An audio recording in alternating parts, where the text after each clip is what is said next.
And we're back now with David Brooks of the New York Times, the columnist there, and John Harris, who is the editor of Politico. Well, gentlemen, I have to preface this by saying I don't think we found out a lot this morning from Rahm Emanuel.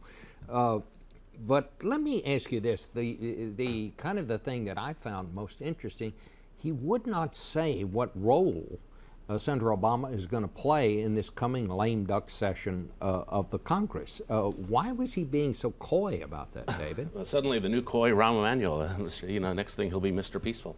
Yeah, he's been reading the history books. And FDR faced this exact problem in 1932. He was elected, people wanted him to get immediately involved before the inauguration and solve the crisis, and he held back, and he took a lot of political hits for it, because he said on Inauguration Day, I want that to be the clean break, not Election Day, and I want to be able to come in on Inauguration Day totally fresh. So that's what Obama's going to do, I guess. I think he'll take some more hits, because people are so excited right now.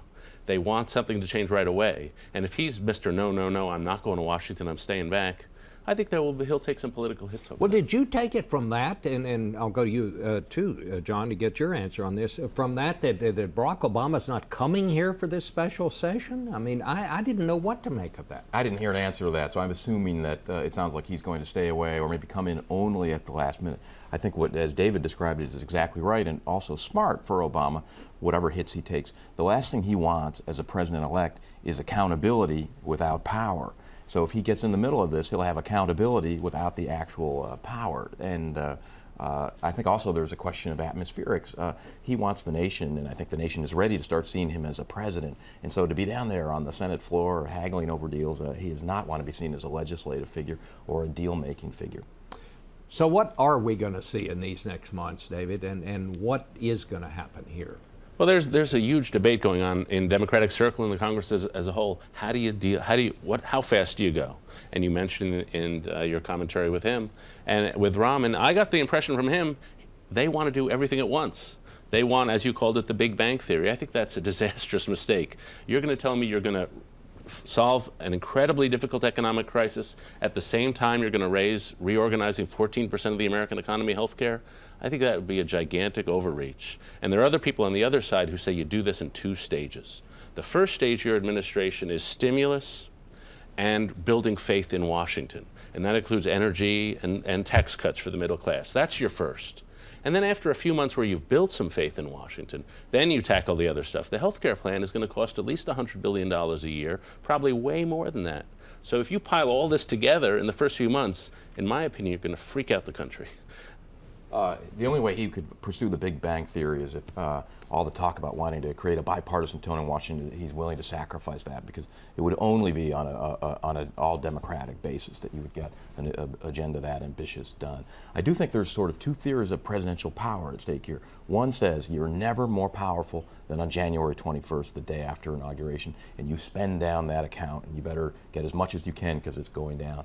The other, as David suggests, there's a slow but steady approach that says a president can, by doing modest things first, getting them done, being effective, build up reservoirs, and so that you can actually have more leverage, more power in year 2, 3, and 4 than you do in year 1. And we are really looking for clues as to which theory Obama believes. You know, I always remember what Lyndon Johnson used to say. He said a president has a year. He said whatever a president's going to do, he has to do it in the first year, because he said the second year the Congress starts thinking about itself, starts thinking about getting But Bill Clinton reelected. believed that, and there was a lot of overreach in that first year where they did try to do too much, and his popularity went down and down and down. He was actually had more power after he got his clock cleaned in 1994. Barack Obama at every turn wants to avoid Bill Clinton's experience in the first 2 years. Well, Clinton got off on gays in the military as his first issue. Even in the transition, he got in and trouble. sort of bogged down in that, and really never recovered, and went on to lose the Congress in 2 years. Obama, I think, will avoid that mistake, but there are only 24 hours in a day. The economic plan is going to be phenomenally complicated. We've thrown $300 billion in stimulus at it this year. We've got a $750 billion bailout. So far, there's little evidence that any of that has worked. Banks are not lending. So you got to solve that problem. That's huge. Then the energy problem. If we could have solved the energy problem easily, we would have done it for 30 years. That's incredibly complicated. And then health care. That's incredibly complicated. You're going to do all that at once? I just find it mind-boggling that they would try that. Let's talk about the other party. the Republicans. This is like after the '64 election when Lyndon Johnson beat Barry Goldwater. People said this is the end of the Republican Party. Of course it wasn't. Where does the Republican Party go from here? World of pain, a generation of pain. '64, it was so much better than now. In '64, they had a coherent belief system. They lost. They didn't persuade the American people about it, but they understood where they wanted to take the country. Now it's just a circular firing squad with everybody attacking each other and no coherent belief system, no leaders. You got half the party waiting for Sarah Palin to come and rescue them, the other half waiting for Bobby Jindal, the Louisiana governor, to come rescue them, but no set of beliefs, really a decayed conservative infrastructure. It's just a world of pain. The Republicans have got to decide, are they looking for another Ronald Reagan to carry them out of the wilderness? By the way, that often took Reagan years, a full generation to do that. Or are they looking for a Republican version of Bill Clinton? You basically got, as with respect to a new administration, Obama, a hell no wing of the party and a yes but. The hell no is going to fight him every step of the way in order to make an ideological, to get that message that David says is lacking. The other will say, yes, we agree with a lot of his objectives. We want to do it a somewhat different way. It's really, I think, goes right to a tactical and a philosophical fault line in the Republican Party. Well, is Sarah Palin, is she to be taken seriously, do you think, David? Well, the hell no group is rallying around her. It depends on who she is. And this past week, I don't think it's been particularly flattering to her, the McCain people, and the whole thing has been a complete disaster.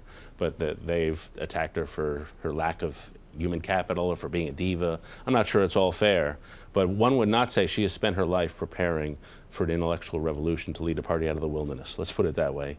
And I'm with the yes but. You know, this is where the American people are. And fundamentally, the conservative movement failed, and I've been in it my entire life, because it hasn't addressed the problems of today. The rise of China and Russia, the rise of inequality, energy, healthcare. It's great to worry about Reagan. I loved Reagan, but those days are over. All right. Well, gentlemen, thank you very much.